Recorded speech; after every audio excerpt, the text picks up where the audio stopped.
하시기를 주의 이름으로 축원합니다. 아멘. 예수님께서 베드로에게 깊은 데로 가서 그물을 내려 고기를 잡으라 했을 때 베드로가 밤이 새도록 잡은 것이 없지만은 말씀에 의지하여 그물을 내리리이다고 얘기하면서 그물을 내렸죠. 말씀에 의지하여 무엇을 어디까지 할 수 있을까? 이게 그 사람의 신앙의 영역입니다. 믿음이 다 같은 믿음이지만 믿음이 얼마만큼 뻗어나가느냐는 사람마다 다른 거죠. 말씀에 의지하여 기도하는 것 믿음이죠. 말씀에 의지하여 예배하는 것 믿음이죠. 그러나 말씀에 의지하여 그물을 내렸다, 이건 좀 뭔가 다른 얘기입니다. 말씀에 의지하여서 그물까지 내릴 수 있다면 이게 믿음이 진짜 큰 믿음이죠. 우리가 믿음이라는 것을 여러 가지 차원, 측면에서 얘기할 수 있거든요. 믿음을 형식과 제도와 예식으로 말하면 믿음은 간단합니다. 교회 와서 예배 드리면 끝이에요. 믿음을 형식으로 얘기하고 제도로 얘기하면 예배 잘 드리면 되는 거예요. 찬송가 잘 따라하고 순서 잘 익혀서 주일마다 예배를 드리면 참 되는 거예요. 간단한 거예요. 물론 귀한 거죠. 그러나 믿음을 좀 다른 각도에서 또 만약에 얘기한다, 아니 믿음을 삶으로 얘기한다, 그러면 얘기는 포괄적이 되어지는 거예요. 믿음을 이렇게 하나에 국한시켜서 믿음을 고통의 문제를 풀어가는 정도로만 얘기하면 고통 있을 때 기도해 와서 기도하면 믿음인 거예요, 그게. 그러나 좀 이게 확대시켜서 믿음을 삶으로 말한다면 포괄적인 얘기가 안 나오면 안 되는 거예요. 믿음으로 그물도 던질 수 있어야 되고, 믿음으로 배와 그물도 버릴 수도 있어야 되고, 믿음으로 또 무언가를 할 수 있어야 되는 거예요. 단순히 기도하고 찬송하고 이런 얘기만이 아닌 거예요. 물론 그건 단순한 건 아니에요. 절대적인 거니까. 또 믿음, 우리가 만약에 다른 차원으로 삶의 방식 속에서 믿음을 한번 나타내봐라 라고 할 때, 믿음을 삶의 방식으로 얘기한다면 여기에는 많은 삶의 방식들이 나올 겁니다. 식사 기도부터 시작해서 나오겠죠. 그러니까 믿음이라고 하는 부분을 우리가 좀 폭넓은 개념 속에서 믿음을 얘기하지 아니하면 믿음이 넘어갑니다. 믿음은 기초가 단단해야 되죠. 물론 그 뿌리는 그리스도 예수이시지만요, 그 믿음이 얼마만큼 이렇게 저변으로 뻗어나가느냐라는 부분에서 우리는 좀 다시 우리의 삶을 돌아보셔야 됩니다. 삼손이 나중에 삼손 얘기 나옵니다. 머리털이 밀리지 않습니까? 그건 최후의 마지막에 밀린 거지만 그의 저변에서부터 이미 많은 것이 무너지기 시작했던 거거든요. 근데 그걸 몰랐죠. 왜냐하면 머리만 안 깎이면 되는 줄 알았던 거예요, 나중에. 그런 것처럼 믿음이라고 하는 부분들을 굉장히 넓은 영역 속에서 확보해 놓지 않으면 나중에 남아있는 부분이 몇 개 되지 않고 그것은 어느 순간에 무너질 수 있다는 거예요. 오늘 그런 얘기입니다. 오늘 성경에 보면 이스라엘이 또다시 하나님 앞에 범죄했다, 이스라엘 자손이 다시 여호와의 목전에 악을 행하였으므로 여호와께서 그들을 블레셋으로 넘겨서 40년 압제받게 하신 내용이 1절에 나오거든요. 이스라엘 백성이 또 악을 행했다는 거예요. 그러니까 그전에도 악을 행했다는 거죠. 또 그전에도 악을 행했다는 거예요. 이 또라는 말은 뭔가 강조하는 거지 않습니까? 우리가 사사기를 보는데 사사기는 사사 시대입니다. 한 350년 정도 시대가 되는데 이스라엘이 계속 반복적으로 하나님을 떠나요. 떠났다가 돌아왔다, 또 떠나고 돌아오고. 떠났다가 돌아오면 돌아온 게 믿음일까, 떠난 게 믿음일까, 여러분? 참 질문하기 나름이죠. 떠났다가 돌아오고 떠났다 돌아오는데 거꾸로 얘기하면 돌아왔다 떠나고 돌아왔다 떠난 거거든요. 왜 이런 일이 일어났을까? 그러니까 믿음이 어디 있었을까? 결국 떠난 쪽으로 얘기가 끝나요. 사사기는 떠난 쪽으로 끝나거든요. 떠났다 돌아왔다 떠났다 돌아왔다는 거, 돌아온 것으로 끝나기보다는 떠나는 걸 끝낼 수 있다는 걸 아셔야 돼요. 왜 이렇게 자꾸 이런 반복이 되었을까? 그것은 이들이 믿음을 삶 전체에 두지 않았기 때문인 거예요. 믿음으로 삶 전체를 다루는 게 아니라 고통의 문제만을 믿음으로 다뤘기 때문인 거예요. 그러니까 힘들면 뭐합니까? 오죠, 당연히. 힘들면 와서 기도하는 거예요. 그러나 기도에는 반드시 응답이 있으므로 문제 해결을 받아요. 그 다음에 어떻게 될까요? 또 떠나는 거예요. 그러니까 삶 전체를 믿음으로 다루지 않는 사람은 왔다 갔다 하는 거예요. 왔다 떠나고 왔다 떠나고. 고난이 있을 때는 오는 거예요. 그러나 고난이 없으면 떠나는 거예요. 믿음을 예배로만 얘기한다면 예배 시간에는 교회를 오는 거예요. 그러나 예배 시간이 아닌 시간은 뭔가 떠나는 거예요. 그 믿음이 떠났다 왔다 나중에 어디를 끝날까? 돌아온 걸로 끝날 수 있지만 떠나는 걸로 끝날 수 있다는 건 사사기가 얘기해주고 있는 거거든요. 그러니까 삶을 어느 생배 조각 하나처럼 이렇게 예수님 말씀하신 어느 한 조각으로만 생각하면 분명히 이게 무너질 수가 있습니다. 믿음이 무너질 수 있다는 거예요. 믿음을 삶 전체로 확산시켜놔야 믿음은 든든한 믿음이 되는 거예요. 그러니까 뭐 떠났다 왔다 이 개념이 없어야 되는 거죠. 여기도 믿음이고 저기도 믿음이고 고난의 시기도 믿음이고 평안한 시기도 믿음이어야 되는 거예요. 근데 사사기는 그런 패턴이 아닌 거죠. 평안할 때는 배신을 해요. 꼭 배신하면 하나님이 일단 내버려 두시지만 벼랑 끝으로 가면 막대기를 대시니까 힘들어요. 그것도 다시 기도를 해요. 하나님 또 응답을 해줘요. 응답받고 나면 또 살만하면 또 떠나는 거예요. 이 계속 반복이 되는 거죠. 원인은 삶 전체를 믿음으로 다루지 않았기 때문에 라는 거예요. 이제 그런 우리 맥락에서 좀 말씀을 좀 잘 들으시고요. 오늘 설교 제목이 거룩한 나시린입니다. 이 거룩한 나시린이라는 주제를 가지고 10월 한 달 동안 설교 말씀을 할 거고, 또 금요 성령 집회도 이제 특별한 금요 성령 집회 있고, 맨 마지막 주에 에나골의 특별 저녁 집회 5일간도 있고요. 여러 사역을 우리가 하고 있는데요. 이 나시린이라는 단어가 등장합니다. 히브리어로 나지르예요. 신약 성경의 나사로예요. 나사로는 나시린입니다. 구약상으로 말하면 물론 나사로는 나시린의 삶을 살진 않았습니다만, 이 나지르라고 하는 이 단어는 이 하나님께 헌신된 사람인 거예요. 헌신한 사람, 그러니까 특별한 절제를 맹세한 사람을 가리키는 거예요. 하나님께 헌신하기 위해서 특별한 절제를 맹세한 사람을 나시린, 나지르라고 얘기하는 거예요. 그래서 성별된 자, 성별하다의 뜻을 가진 이 나자르라는 말에서 나온 나지르라고 하는 게 나시린인 거거든요. 이 나시린은 세 가지를 하지 않아요. 하나님께서 나시린에게 요구하시는 거 세 가지가 있어요. 첫 번째가 포도와 관련된 모든 것을 먹지 않아요. 포도와 관련된 모든 것, 포도주, 명시를 해놨어요. 명시. 포도주를 먹으면 안 돼요. 포도즙도 마시면 안 돼요. 생포도도 먹으면 안 돼요. 건포도도 먹으면 안 돼요. 포도 씨도 먹지 말아야 되고 포도 껍질도 먹지 말아야 돼요. 하여튼 포도는 일체, 포도 사탕도 먹으면 안 되는 거예요. 그리고 독주를 마시면 안 돼요. 이 발효된 음식을 먹지 말라는 거예요. 식초도 먹으면 안 돼요. 그러니까 발효된 그 술, 발효된 음료, 식초 같은 것도 먹으면 안 되는 거죠. 또 그런가 하면 죽은 사람을 가까이 하면 안 됩니다. 죽은 것들, 사람뿐만 아니라 하여튼 죽은 이 시체를 가까이 하지 말아야 돼요. 성경에 보면 이 내용이 민수기 6장에 나오거든요. 부모가 죽어도 가면 안 돼요. 형제 자매가 이렇게 죽어도 가지 마. 나시린 서원 기간 동안은 가면 안 돼요. 또 그런가 하면 머리를 깎으면 안 돼요. 삭도를 대지 않아요. 예전에 머리 깎을 때, 예전에 이 당시에 가위로 깎는 게 아니라 면도 칼 같은 것으로 머리를 깎았거든요. 삭도를 절대로 머리에 대지 않는 거죠. 그러니까 머리를 길게, 그러니까 머리가 길다고 하는 것은 다른 사람이 봤을 때도 이 사람 나시린 서원을 하고 있다는 거예요. 이게 나시린인데 그러니까 하나님께서 나시린 제도를 민수기 6장에서 정해 주셨거든요. 누군가 나에게 특별히 정말로 헌신하기를 원하거든, 뭔가 헌신할 것이 정말 필요하고 또는 뭐 서원할 것이 있는 사람은 나시린 서원을 하되, 나시린 서원을 할 때는 말씀드린 것처럼 포도주와 독주를 마시지 말고 부정한 거 만지지 말고, 그리고 머리를 삭도에 대지 말아라. 삭도를 머리에 대지 말아라. 이 세 가지 얘기를 하는 거예요. 좀 더 이상하지 않습니까, 여러분? 하나님께 헌신한 사람에게 하나님 요구하시는 것이, 만약에 제가 경고망당 좀 이렇게 용어를 쓴다면, 제가 만약에 하나님이라면 나시린 서원을 한 사람은 하루에 성경 100장을 읽어라. 그리고 서원한 기간 동안에 무조건 금식 기도를 해라. 또는 교회에 와서 하루에 5시간씩은 기도해라. 뭐 이 정도 돼야 나시린이 아닐까요? 만약에 제가 하나님이라면, 이건 뭐 그냥 예를 든 겁니다. 예를 들면 제가 나시린 서원 제도를 만들 것 같으면 하나님께 특별히 헌신할 사람들이거든요. 이 제사장의 규례와 같은 것인데, 그러면 성경을 100장씩 읽어라. 하루에 기도 5시간씩, 금식기도 포함, 철야기도 플러스 뭐 이런 식으로 할 것 같은데, 하나님은 그런 내용은 안 넣더라고 보니까요. 이게 반전이, 얘기가 이게 굉장히 반어법 같은 게 있는 거예요.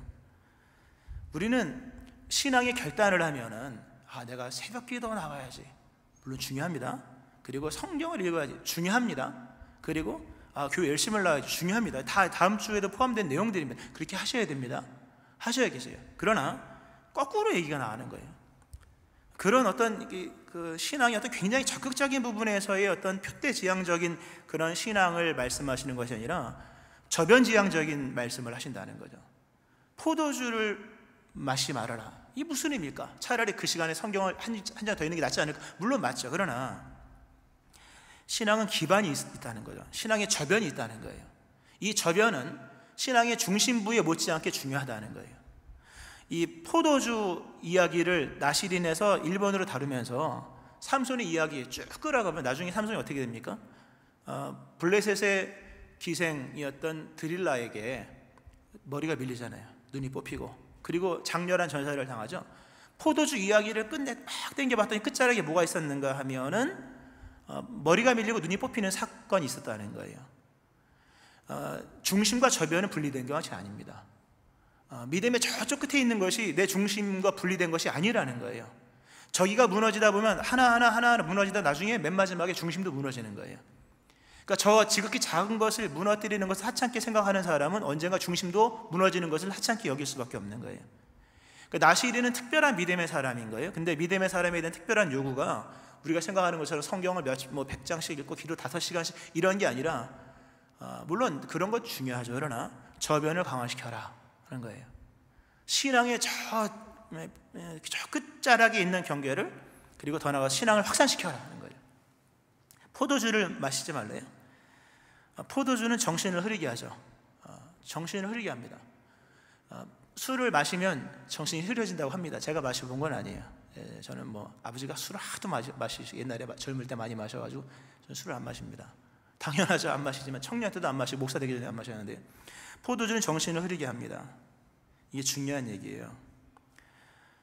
우리가 하나님을 향해 헌신한다 할 때 몸의 헌신도 굉장히 중요합니다. 몸을 구별되게 드리는 거 중요한데 정신을 드리세요.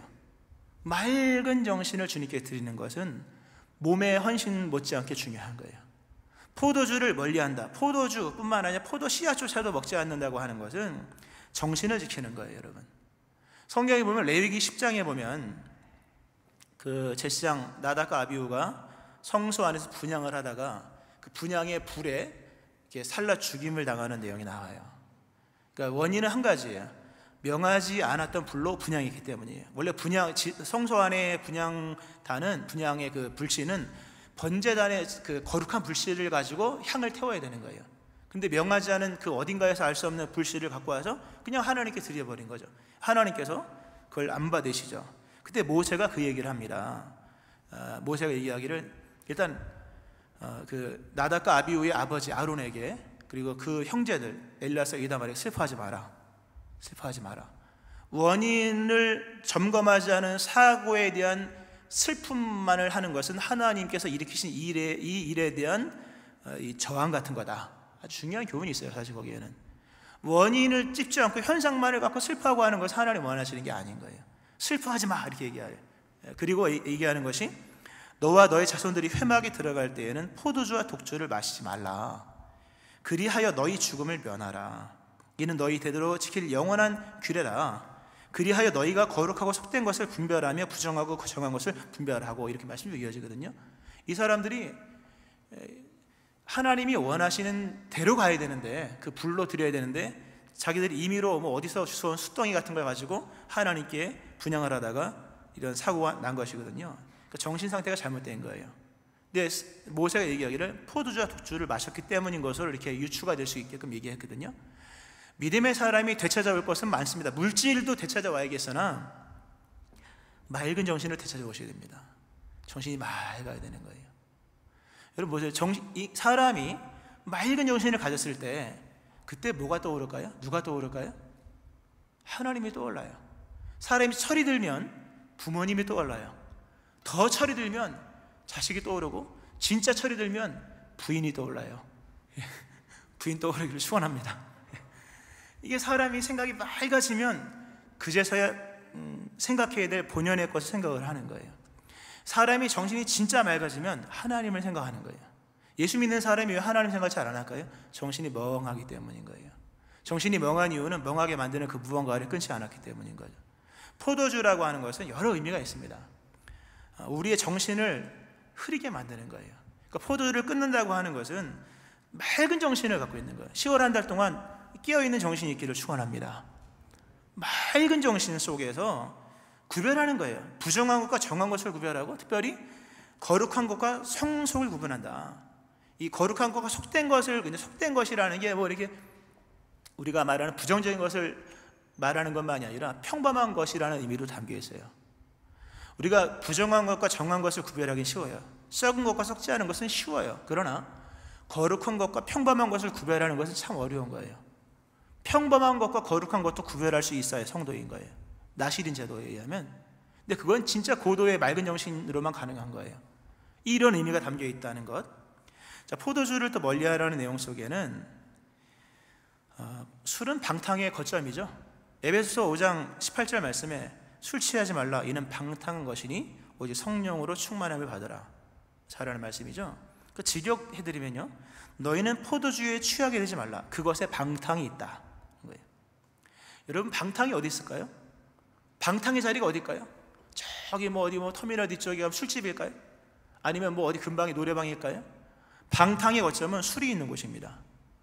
술이 있는 곳에 방탕이 있다, 이 뜻이에요. 원문상으로 보면 포도주에 취하게 되지 말라, 거기에 방탕이 있다. 방탕이 어디 있는지는 모르죠. 그러나 술이 있는 곳엔 방탕이 있다. 여러분이 만약에 이렇게 술 취한다거나 술을 마신다거나 이러면 여러분의 삶에 방탕이 있는 거예요. 그리고 방탕이 쌓이면 뭡니까? 사건 사고가 터지는 거예요. 그러니까 이 술과 독주라고 하는 것은 방탕의 시작이에요. 방탕의 시작. 그 시작된 걸 끌어당기면 나중에 뭐가 나옵니까? 거기에 무서운 이야기가 있는 거예요. 그러니까 포도주와 독주의 이야기를 이 포도주 독주라고 하는 이런 방탕의 부분을 절제하지 않으면 나중에 드릴라 같은 이런 일들이 생겨지게 되는 거예요. 요한계시록 17장에 보면 거기에 바벨론의 큰 음녀가 나오죠. 여인이 자색 옷을 입고 붉은 그 자줏빛과 붉은 옷을 입고 금과 보 치장을 하고 나서 손에 잔을 가졌는데 가증한 물건과 음행이 더러운 것이 가득한 거예요. 포도주거든요. 그걸 모든 사람이 마시게 해서 성경에 보면은 뭐 임금들도 그렇고 땅의 사람들이 더불어 그거 가는 음행의 포도주에 취하였다. 멸망받은 자식들의 모습이죠. 술을 멀리한다고 하는 것, 그러니까 단순히 뭐 마시는 술을 말하는 게 아니라 우리가 뭘 추구하냐 이런 거죠. 방탕의 시작을 관리하지 아니하면 나중에 심각한 문제가 생기는. 나시린에 있어서 그래서 이 포도에 대한 부분들을 근절을 시키는 거예요. 세상에 포도 주스까지 막지 말라니, 그렇지 않습니까? 더욱이 이 포도라고 하는 것은 오늘 뭐 포도에 관한 얘기는 아닙니다. 이게 이제 그 나신에 관한 설명을 드리는 거예요. 오늘 첫날이니까. 이 포도주라고 하는 것은 잔치를 의미하죠. 요한복음 2장에 잔치 얘기 나오지 않습니까? 잔치의 핵심은 신랑과 신부가 아니라 포도예요. 포도주. 포도주가 있어야 잔치가 되는 거예요. 그러니까 포도주라고 하는 것은 즐거움을 상징하는 거예요. 근데 사람은 단순합니다. 생의 목적이 어디 있는가? 즐거움이 있습니다. 왜 돈을 많이 벌려고 할까요, 여러분? 좋으니까. 사람들의 생의 목적은 즐거움이 있는 거예요. 사람은 다 즐거움을 따라갑니다. 그러므로 즐거움에 관한 일을 신앙의 영역으로 끌어들이지 않는 사람은 믿음에 실패합니다. 인생의 목적은 즐거움이에요. 행복이 뭡니까? 웃는 거잖아요. 집에서 웃는 거.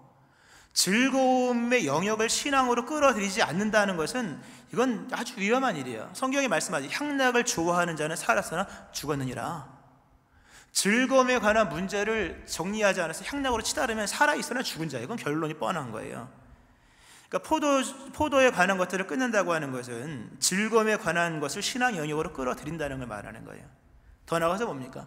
세상적 즐거움을 배제한다는 거죠. 그리고 적극적인 측면으로 말하면 하나님만을 유일한 즐거움으로 삼는다는 거예요. 예수 믿는 사람이 물론 뭐 살다 보면 웃을 때도 많고 울 때도 많지만 무엇에 울고 무엇에 우느냐라고 하는 게 이게 중요한 거예요. 하나님으로 인하여 웃고 하나님으로 인하여 우는 거예요. 나머지 것들은 절제하는 거예요. 하나님 아닌 일에 대한 부분에서 웃음도 절제할 필요가 있고, 하나님 아닌 슬픔에 대한 부분에서는 아까 모세가 그 자신의 형 아론에게 얘기했듯이 울지 마라, 이런 부분도 필요한 거예요. 이 성경에 보면요, 이 포도주와 관련된 이제 그 여러 이야기가 나오지 않습니까? 성경의 제사법 중에 우리가 구약의 5대 제사를 말하면 번제, 소제, 화목제, 속죄제, 속건제, 이런 5대 제사가 레위기에 나오지 않습니까? 이건 이제 제사의 의미와 제사의 목적에 따라 구분한 거고, 제사를 방법과 방식으로 이렇게 좀 이렇게 나눌 때 화제, 불로서 드리는 화제, 뭐 흔들어하는 요제, 또는 들어서 드리는 거제, 그런가 하면 전제라는 게 있어요. 쏟아붓는 전제. 근데 전제가 있는데 이 전제가 영어로 얘기해서 죄송합니다만 이게 드링크 오퍼링이에요. 드링크 오퍼링. 뭔가 이게 마시는 걸 하나님께 붓는 거예요. 이 전제의 방식은 번제나 기타 제사를 드릴 때 그 번제단의 제물 위에 포도주를 붓는 거예요. 이게 의미가 아주 큰 의미가 있습니다. 포도주 4분의 1 흰, 리터식으로 표현하면 3.8리터 정도 되는 포도주를 번제물에 같이 섞어서 태워 바치는 거예요. 이게 중요한 의미예요. 하나님께 드리는 헌제자가 제물도 드릴 뿐만 아니라 포도주를 같이 따라서 드리는 거예요. 그러니까 하나님께 바친다는 게 아니라 태워버린다는, 포도주를 태워버린다. 방금 전에 그 에베소 5장 18절 말씀에서 술 취하지 말라, 이는 방탕한 것이니, 술 취하지 말라, 거기에 보면 이제 뭐 영어는 잘 못합니다만 Do not drunk on wine이거든요. 술을 마시지 말아라. 술을 마시지 말라는 거예요. 근데 이 전제는 반대, 내가 술을 마시는 게 아니라 하나님께 내가 마실 술을 부어서 태워버리는 거예요. 이 드링크 오퍼링이에요. 참 큰 의미가 있어요. 즐거움의 제물을 주님께 드리는 거예요. 더 이상 나는 세상의 것으로 즐거워하지 않겠습니다. 이게 굉장히 중요한 거룩이죠. 우리는 대부분의 사람들이 이 땅에서 무슨 일을 하느냐를 중요하게 여겨요. 근데 하나님은 좀 달라요. 무슨 일을, 얼마나 큰 일을 중요하는 게 아니라 무엇을 가지고 기뻐하느냐가 하나님 보실 때 굉장히 중요한 거예요. 사실 이게 긴 얘기입니다. 이 부분은 나의 즐거움의 부분을 신앙 영역으로 끌어들이셔야 됩니다. 여러분 한 주간 재밌는 거 많았죠? 그 재밌는 거에 대한 부분들을 신앙 영역으로 끌어들여야 돼요. 포도주와 독주를 멀리 하셔야 돼요. 그리고 진정한 우리에게 새 포도주를 가져오신 그리스도 예수를 기뻐하셔야 돼요. 유일한 즐거움을 얻기 위해서는 유일한 하나님 외에 다른 것들은 배제할 필요가 있어요. 예수 믿는 사람이 너무 어떤 거에 호들갑을 떨 필요도 없고, 너무 뭐 어떤 거에 막 슬퍼할 필요 없고, 너무 어떤 다른 것, 예수님의 다른 것 너무 분해할 필요도 없는 거예요. 실상은요. 그러니까 공감할 정도만 되는 거죠. 이런 부분의 의미가 담겨 있는 거예요. 보세요. 이 나시린에 관한 제도는 뭐 성경을 읽어라, 기도하라 이런 내용이 전혀 들어가지 않아요. 삶에 대한 부분, 정신에 대한 부분, 그리고 방탕의 근원에 대한 부분들, 즐거움이라는 이런 부분들을 신앙 속에서 끌어들여야 된다. 신앙의 중심의 문제를 다루기 전에 신앙의 저변을 강화시켜라. 그 신앙의 우리가 소중하게 여기지 않는 끝자락에 대한 부분들을 신앙화시키는 작업들이 있어야 되는 거예요. 근데 이게요, 아무것도 아닌 것 같지만 이게 바로 대제사장의 삶인 거예요. 이 나시린이라고 하는 이 나시린의 어떤 이 정해진 규정은요, 성경을 보면 레위기 21장을 보면 제사장의 어떤 엄중한 엄격한 직무 규정과 같습니다. 거의 같아요. 나시린의 규정은 제사장의 규정과 같습니다. 거의 같아요. 그리고 제사장이 옷을 입지 않습니까? 제사장 옷이 있는데 여러 옷이 막 있잖아요. 뭐 에봇 입고, 그리고 뭐 흉패도 붙이고 여러 뭐 견장도 붙이고 하는데 맨 마지막에 모자를 쓰죠. 모자를 쓰고 그 모자 위에 대제사장만이 이렇게 붙이는 그 패가 있습니다. 거기에 이제 히브리어로 카데시라 예호와가 써 있어요. 여호와께 성결. 그 금패가 있지 않습니까? 이게 있는 거거든요. 근데 그 금패의 명칭이 뭐냐면 네제르예요. 네제르. 나시린과 같은 뜻이에요. 그러니까 제사장의 머리에 맨 위에 여호와께 성결이라는 그 금패가 있거든요. 그 금패가 있는데 그 금패를 칭하는 히브리어가 네제르입니다. 그러니까 이 제사장의 삶이라 해서 우리는 제사장이 맨날 번제 드리고 뭐 또 분향하고 지성소 출입하고 이런 것만 제사장으로 생각하는데요, 나시린의 삶이 제사장의 또 하나의 삶이라는 거죠. 왕같은 제사장, 그리스도 예수의 보혈 은총 속에 왕같은 제사장으로 우리가 부름받았는데 그 내용이 뭘까? 물론 예배고 다 중요하죠. 그러나 여러분의 삶에 있어서 삶의 저변 속에서 신앙 확대시켜 나가는 거예요. 참 이게 중요한 얘기. 사실 이거 설교의 서론에 불과한 거예요. 서론에. 오늘 본문에 삼손이 등장을 합니다. 삼손은 나시린이에요. 삼손은 힘이 센 것만 알지만 하나님 입장에서 힘센 것보다 나시린이 더 중요한 거예요. 그 삼손이 힘이 세다 이 얘기는 나중에 나와요. 그가 나시린이다. 삼손의 이름은 쉬무손이에요. 히브리어로 쉬무손. 그리고 쉬무션이고 그 뜻은 이제 쉐메시라는 태양이라는 단어가 나온 거예요. 그러니까 삼손은 태양이라는 뜻이에요. 그러니까 어둠을 밝힌 태양. 어둠은 고난을 상징하고 또한 노예를 상징하거든요. 삼손은 모든 노예의 압제를 벗어나게 하는 태양 같은 인물인 거예요. 내 특징적으로 삼손을 하나님께서 나시린으로 지명하셨다 하는 거예요. 이게 중요한 얘기입니다. 나시린으로 지명하셨다. 근데 약간 다른 게 있어요. 일반적인 나시린은 자기가 소원하든지 아니면 부모님이 소원을 합니다. 난 나시린으로 8일간 소원하겠습니다 하면 8일 동안 나시린의 규례를 지키는 거예요. 나는 좀 더 나는 나시린으로서 뭐 10일 동안 이러고, 아니면 부모님이 소원하는 경우도 있습니다. 예전에 대부분 어머니의 소원으로 아들이 목회를 했죠. 그런 경우 많이 있는데 저도 어머니가 소원한 건데 참 감사해요. 목사로 소원했으니까 목회를 했지, 만약 의사로 소원했어 봐요. 의사 됐겠습니까 제가? 예. 뭐 판검사 소원했어 봐요. 불가능한 소원인데 그나마 목사로 해가지고, 하여튼 이런 식인 거예요. 부모가 소원을 하는 거예요. 그런데 삼손의 나시린의 소원은 하나님이 하신 거예요.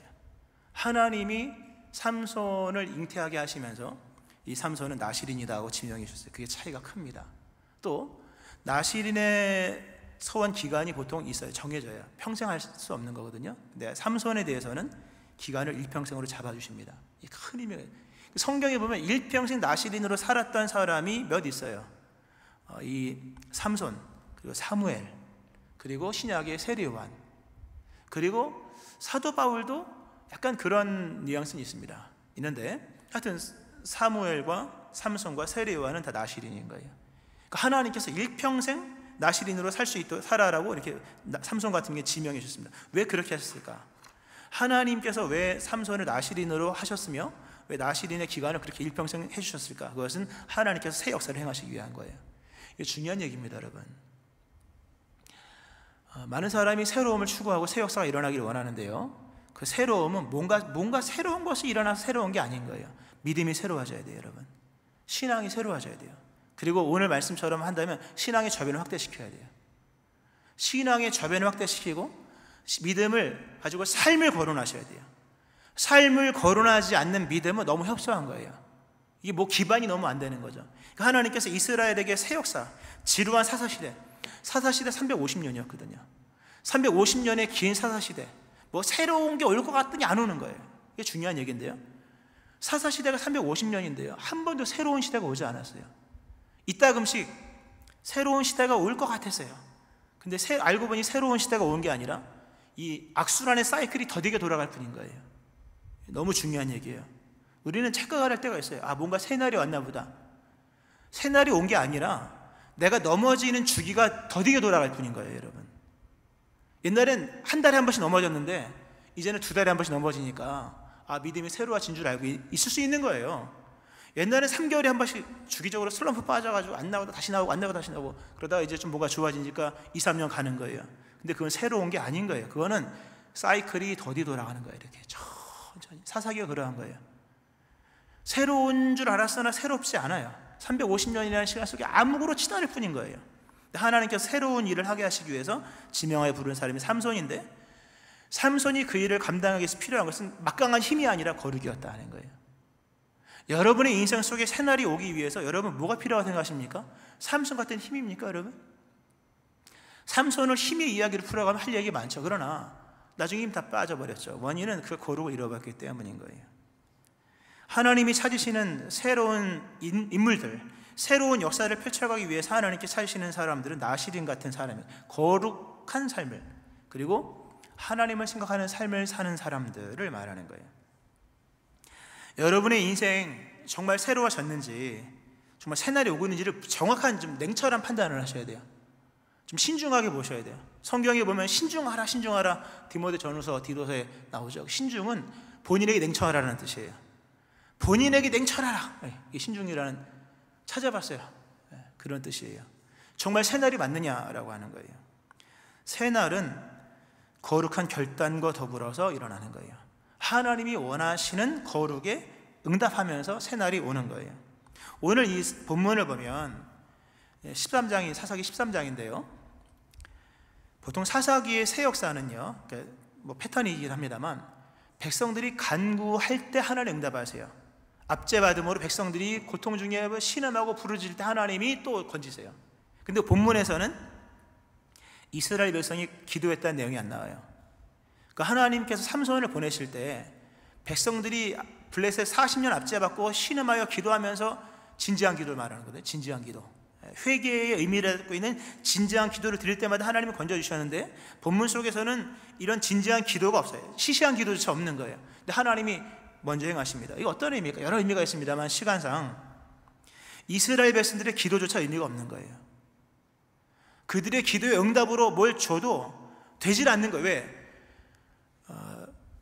응답 자체는 받을 수 있을지 모르지만 이 믿음이라는 부분을 이 삶 전체 영역으로 다루지 않기 때문에 응답 하나 받는다고 새날 올까요, 여러분?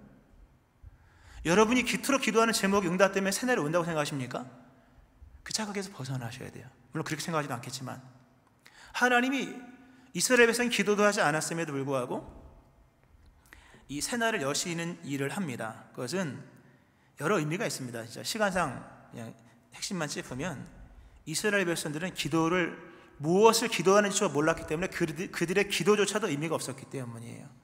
하나님이 무엇이 새날을 위해서 필요한지를 모르는 백성들, 자기 속에는 옳은 대로만 따라가는 백성들에게 하나님이 니네가 구할 것이 이거다 하면서 직접 핀셋으로 찝어놓은 게 뭐냐면 거룩이라는 주제인 거예요.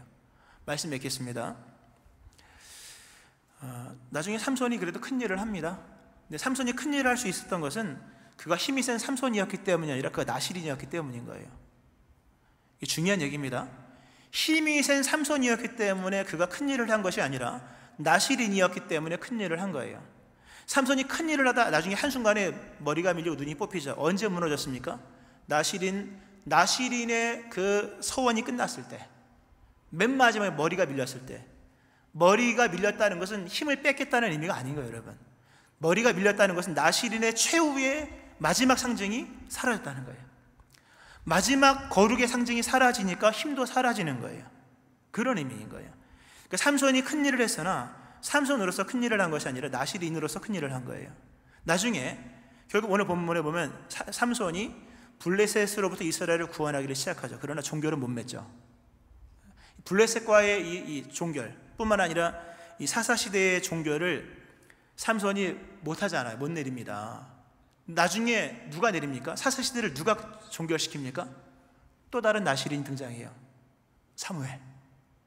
중요한 얘기입니다. 아주 중요한 얘기입니다. 나중에 이 부분을 한번 할 거예요. 힘이 센 삼손이 못한 일을 힘도 없는 사무엘이 등장해서 그걸 시대를 종결시켜요. 새 시대를 만들잖아요. 차이가 뭐가 있을까? 힘이 더 셌을까? 힘이 센 삼손이 못한 일을 하나님이 마무리짓기 위해서 힘이 삼손보다 2배로 더 강한 사람을 만들어서 그 일을 종결시켰을까? 아닌 거예요. 끝까지 나실인의 삶을 살 수 있는 사무엘을 통해서, 힘도 없는 사무엘을 통해서 하나님께서 그 일을 마무리하셨다는 거죠. 여러분의 인생의 새날, 우리 인생의 새날, 하나님 원하시는 그 믿음의 삶을 살기 위해서 우리에게 필요한 것은 새로운 힘이 아닌 거예요. 더 강한 힘이 아니라 하나님 앞에서 온전한 믿음인 거예요. 그 믿음, 우리가 얘기하는 성경 몇 장 읽고 너무 중요합니다. 그거 터지면 아무것도 안 돼요. 그 핵심이니까. 그러나 일상 속에서의 거룩을 말하는 거예요, 여러분. 일상은 거룩을 담는 그릇입니다, 여러분.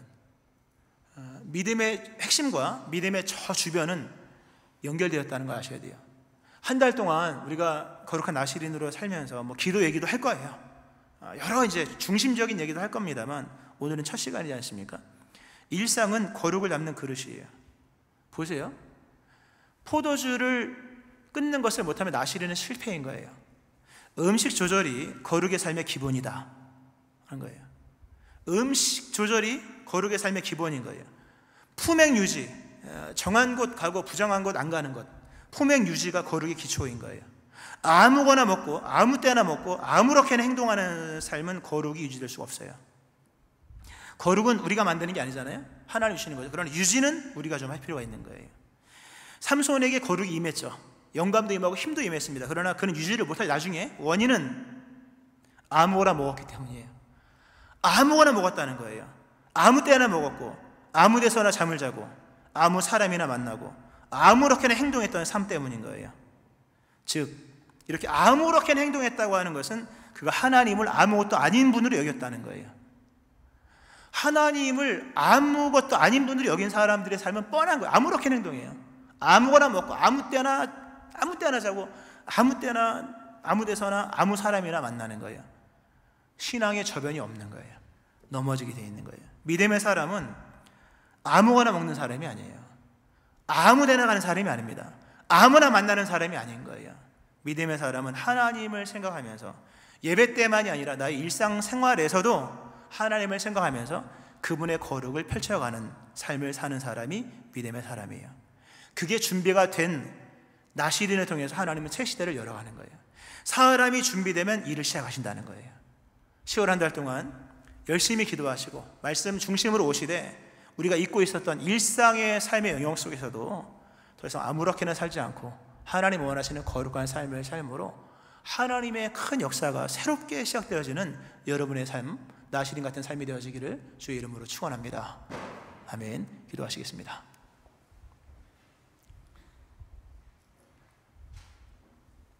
하나님 아버지 감사합니다. 우리를 그리스도 예수 안에서 거룩한 백성 되게 하셨습니다. 거룩한 백성임을 기억하게 하시고 우리의 신앙 중심뿐만 아니라 신앙의 저변, 저 신앙의 변두리까지도 하나님 거룩하게 살아가는 나시린의 삶을 사는 저희를 되게 하여 주옵소서. 이 10월 한 달 동안 특별한 믿음의 삶을 살기 원하오니 하나님 믿음의 저변이 넓어지게 도와주시고 하나님을 생각하는 믿음 속에서 아무 생각 없이 살았던 삶을 믿음으로 끌어들이며 우리의 즐거움과 우리의 먹고 마시는 모든 것을 믿음으로 끌어들이면서 하나님이 원하시는 거룩하고 순전한 삶을 사는 저희를 되게 하여 주옵소서. 우리의 삶을 통하여 하나님의 큰 영광이 나타나게 하여 주옵소서. 감사드립니다. 예수님의 이름으로 기도합니다. 아멘.